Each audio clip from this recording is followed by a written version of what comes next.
Hello, welcome to the 5th of the Moth Empire vlogs. And it's been a crazy busy week. It's been a crazy busy day. I've literally just found an hour's window where I can just nip out and go for a stroll and get this video done. It's just crazy at the moment. But let's dive into it. So last week I got my first invoice paid into the company, which is cool. Actually got money in the business. Feels like a proper company now. So obviously I've immediately started spending it all, which I've always planned to do. So a couple of things I wanted to get spent. First thing is to sort out the branding for the studio. Now that there's a decent number of eyes watching these videos, I want to sort out the branding for the channel.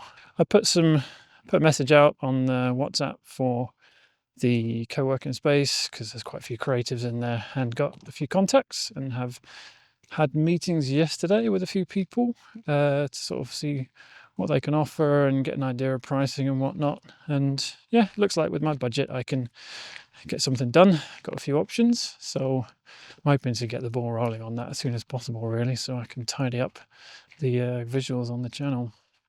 And one of the kind of philosophies for my studio is that I don't use AI for this creative stuff. It's one of the things I want to make quite clear, which I will do at some point. I'll do like what's my AI policy and put it on my website, because I think it's quite important to be clear about what your position is on these things these days.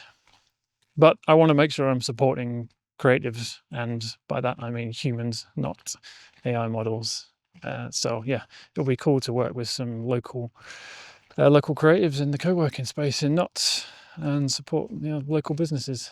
And the next spend is, well, not that exciting, just a laptop. I've been looking for a decent Windows development laptop for a while. I use a MacBook Air for the fintech work, which is fine for all the cloud stuff. In fact, it's brilliant for it. It's an amazing piece of kit, but it doesn't run Unreal very well. Just about runs Unreal 5, but it's a bit laborious and not much fun. And the differences in the shaders and whatnot between Windows and Mac are a bit of a pain in the ass I'd rather not have to deal with right now. So yeah, I've been keeping an eye out for a decent Windows machine, and I spied a deal on a Asus P16 laptop the other day, which is a one of the AI 9370 12 core machines, 64 gigs of RAM, 2TB SSD, 5070 graphics, and it came in at just a touch over £2,000, which I think is pretty damn good considering 64 gig of RAM is nearly £1,000 on its own right now. So I will get that tomorrow, which will be fun to receive a nice new little toy to play with and get set up.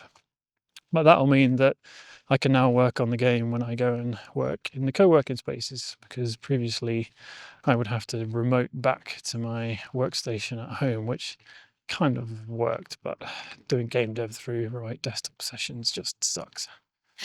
So that'll be cool, especially since I'm hoping to drop my fintech hours a bit and get more time to spend in the week on the game.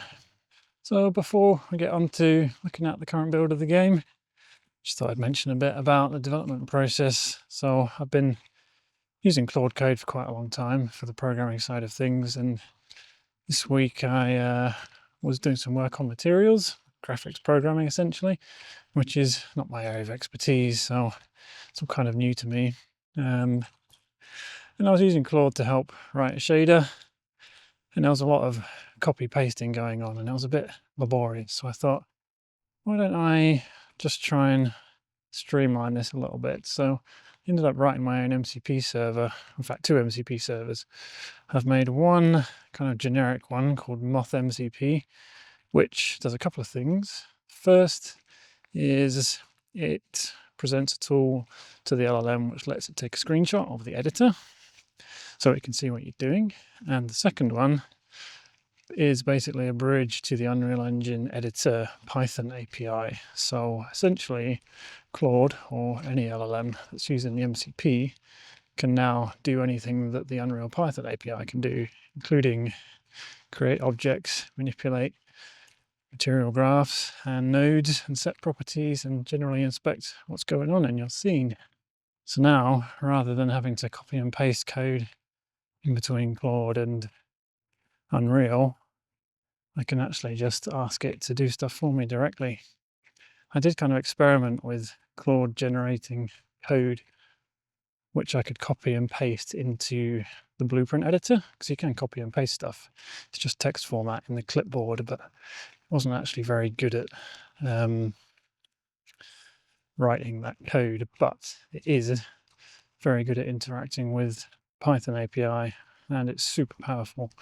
So I'll be doing a video at some point sharing a bit of info about that. It's such a massive productivity boost for solo developers. Everyone should be doing it. And on that note, I did have a chat with a book publisher last year through a friend of a friend, because they were interested in finding someone to write a book about using AI in game development. And I was quite interested in it at the time, but I was totally monopolized time-wise by this fintech client, and I wasn't touching much game development stuff. So I said, thanks, but no thanks. But now that I'm back in the game dev world again and spending quite a lot of time with AI tools and game development, I got back in touch with him today. So I'm going to put together a book proposal and get that fired over and maybe get that ball rolling. I've never written a book before, but yeah, only one way to learn. Give it a go, see what happens. It's not like I don't have enough things vying for my time at the moment, but it's good to have lots of little plates spinning to keep me busy. Never know, at some point the work might dry up and I'll have loads of time on my hand. So I want to make the most of these contacts and opportunities. And with that, we'll cut to the study and I'll show you a quick glimpse of what progress has been made in the game this week. Okay, so for this update, there's not that many changes, but I'll just run you through them. So if we launch the game, we've got the same planning phase. So we select ships, place them down. You might see a little circle around these, which will be a bit more visible in a second.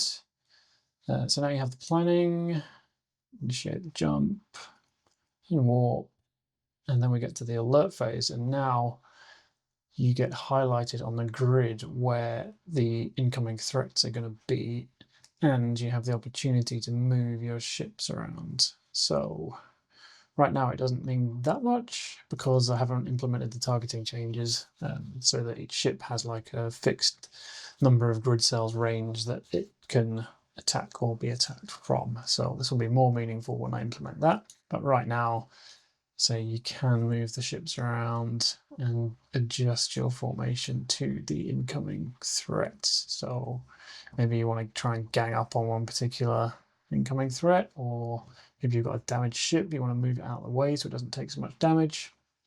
These are all things I'm going to explore in the future. So now when you go into the combat phase, the threats spawn in, and they will spawn in the locations which were highlighted in the previous phase. Now you can see my jazzy shields as well. So there are now shields on each ship. Pretty standard shield mechanics. It's got a certain number of hit points, and when it's depleted, then they start taking damage. And there's a recharge delay and stuff as well. So yeah, that was fun. Had a great fun writing an MCP server to help me write the materials for all the shields, which was pretty cool, which I'll talk about in another video. But yeah, that's basically all the updates for this week on the game. It's kind of regressed a bit because I did quite a lot of refactoring of the various ship classes and components and stuff, and I had to rebuild the asset. So there's only like one enemy asset type right now, but I will be fixing that next week to have a much more interesting demo. So hopefully you've just seen a little update on the gameplay. Not a huge amount this week, it's just been very busy. But it's nice to make a little bit of progress. I think that's the important thing. Just chip away, make some progress every week, and just keep that momentum going. And with that, I will call it a day, and I will see you guys next week. Might be a little bit later because I've got the East Midlands Indie meetup on Thursday night, I think. So maybe I'll end up doing this on Friday, but we shall see. In the meantime, thanks for watching, and I'll see you next week.